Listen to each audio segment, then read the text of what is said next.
Retired Colonel Robert Thompson encounters a mysterious woman at the bank during his routine pension withdrawal, who appears to know the location of secret documents he thought were hidden 30 years ago.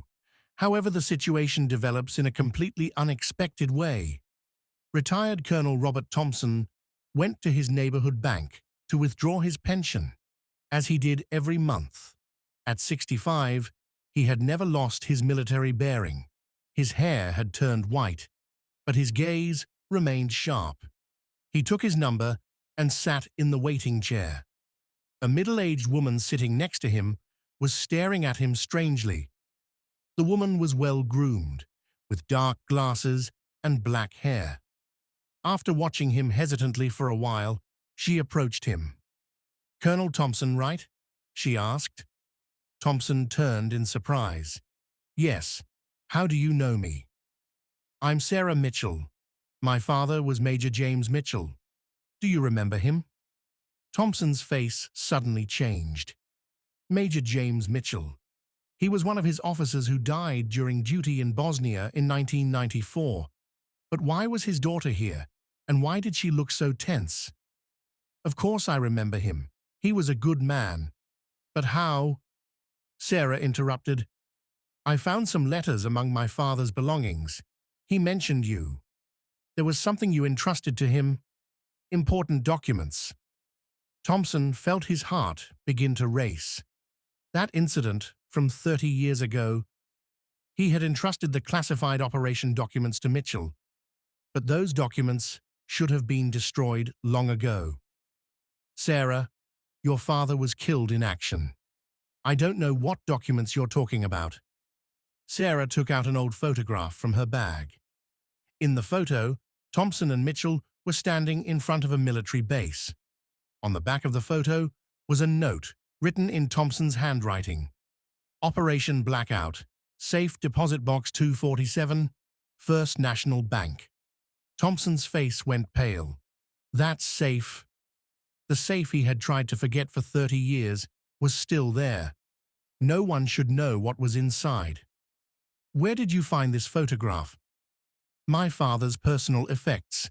The army returned them to us after he died. I've been looking for this bank for years." Thompson looked around. Just then, he noticed that all the bank's security cameras were focused on them. Something was wrong. Was Sarah really Mitchell's daughter? "Listen carefully," Thompson whispered. "If you're really who you claim to be, you should know your father's nickname in the unit." Sarah hesitated.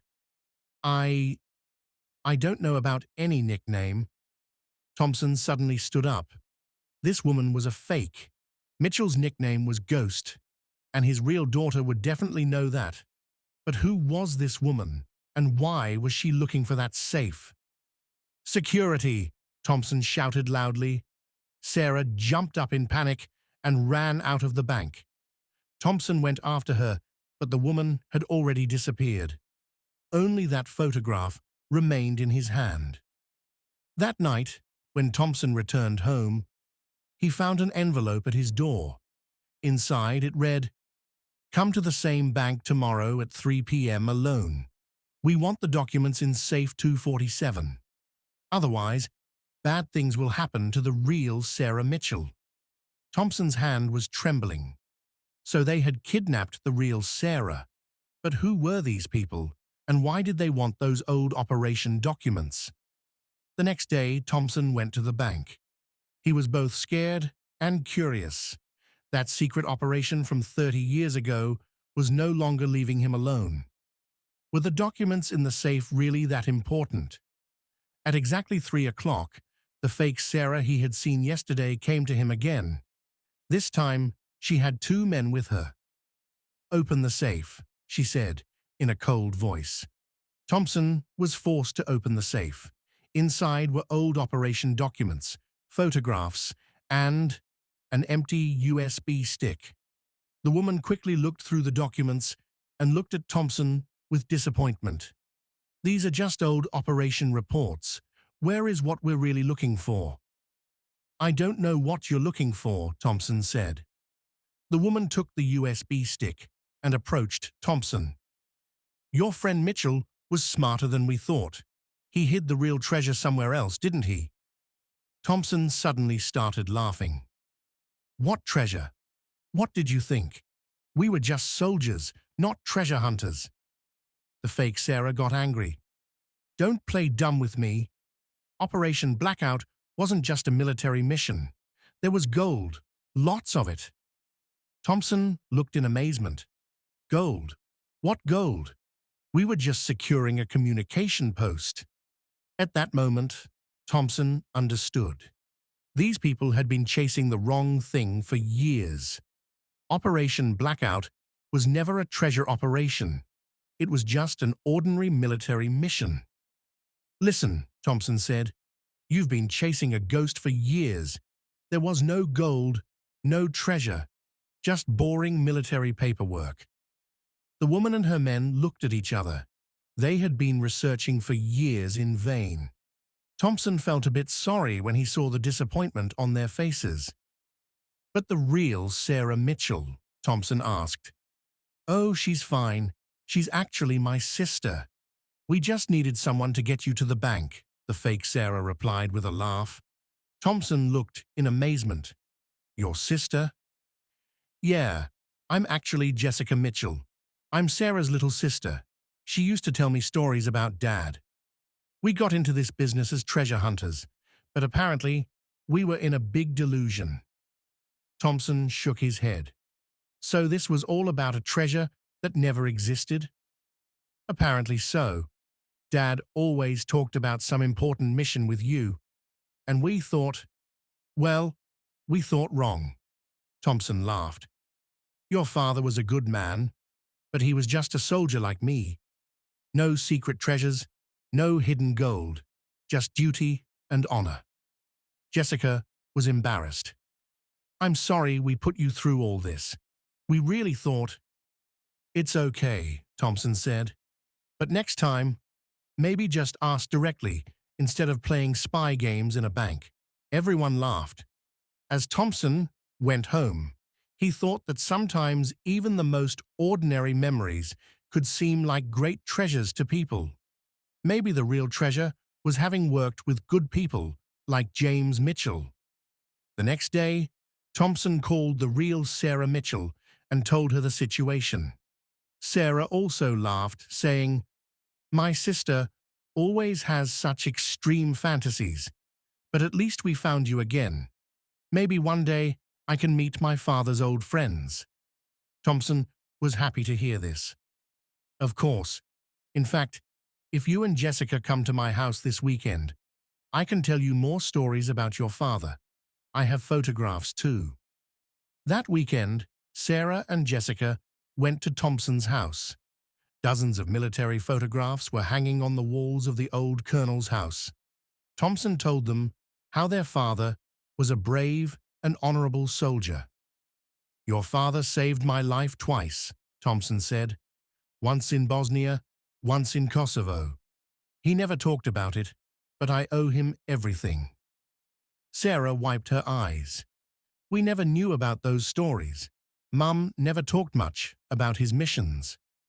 Thompson brought a box and took out some items belonging to James Mitchell. I kept these after he died. I thought someday I might find his family. Inside the box were James's military medals, some letters and photographs of Sarah and Jessica taken when they were children. The two sisters were very moved when they saw these items. He always carried your photos with him, Thompson said.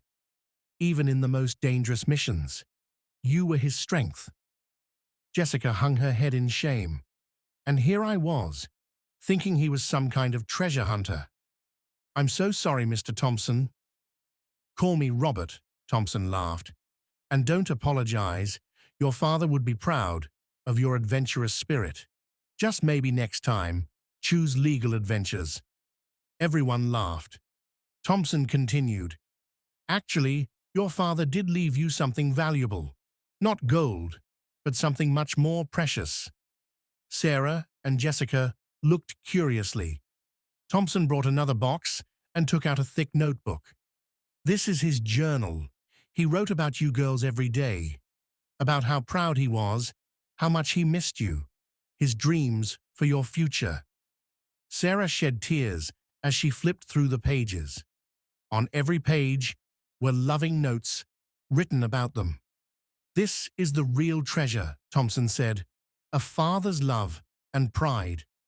Jessica was crying now. We were looking for gold, but we found something infinitely more valuable. Thompson served them tea and throughout the evening told stories of James Mitchell, how he protected his friends, how he always did the right thing, how he fought for his family. You know, Thompson said, maybe we should start a tradition. Every year, on this date, on James's death anniversary, let's meet here. Let's keep his memory alive. Sarah and Jessica loved this idea. We'd love that, Sarah said, and maybe we can invite other veterans who knew him. Excellent idea, Thompson said. I know at least 5 other guys who would love to share their James Mitchell stories. After that night, Thompson was no longer alone. Sarah and Jessica began visiting him regularly. Jessica quit her treasure hunting hobby and instead focused on connecting veteran families with lost military memories. You know what's funny? Jessica said to Thompson one day. I was looking for treasure in all the wrong places. The real treasure was the connections we make with people. Thompson smiled. Your father always said that too. He used to say, the richest man is the one with the most loyal friends. Months passed, and Thompson's house became like a second home for the Mitchell family. Sarah's children began to see Thompson as a grandfather. Jessica helped Thompson find other veteran families. A year later, on James Mitchell's death anniversary, a small memorial service was held at Thompson's house. 5 veterans, James's family, and new friends came together. You know, Thompson said while speaking that day, James always said that death ends a life, but not a relationship. Looking at all of you here, I know he was right. Sarah stood up and hugged Thompson. Thank you for keeping Dad's memory alive, and thank you for becoming our family. Thompson wiped his eyes. Thank you for finding me. I didn't realize how much I needed family until you walked into that bank. Jessica added with a laugh, best bank robbery that never happened. Everyone laughed. Thompson thought that sometimes life's most beautiful surprises appeared in the most unexpected places. An ordinary day at a bank had completely changed his life. That night, before going to bed, Thompson looked at James Mitchell's photograph. Thank you, old friend, he whispered. You brought me the family I never had. And so, the adventure that began as a treasure hunt ended with finding the real treasure: love, friendship, and family bonds. Thompson now smiled every morning when he went to the bank, because he knew that life was keeping him full of beautiful surprises. Finally, Jessica changed her treasure hunting blog to Finding Real Treasures and focused on connecting veteran families with lost memories. Her first success story was, of course, her own family. Thompson was living the happiest period of his retirement. The time he spent with the Mitchell family every weekend had become real treasure for him. And sometimes he thought to himself, I wish James could see this. But maybe he could.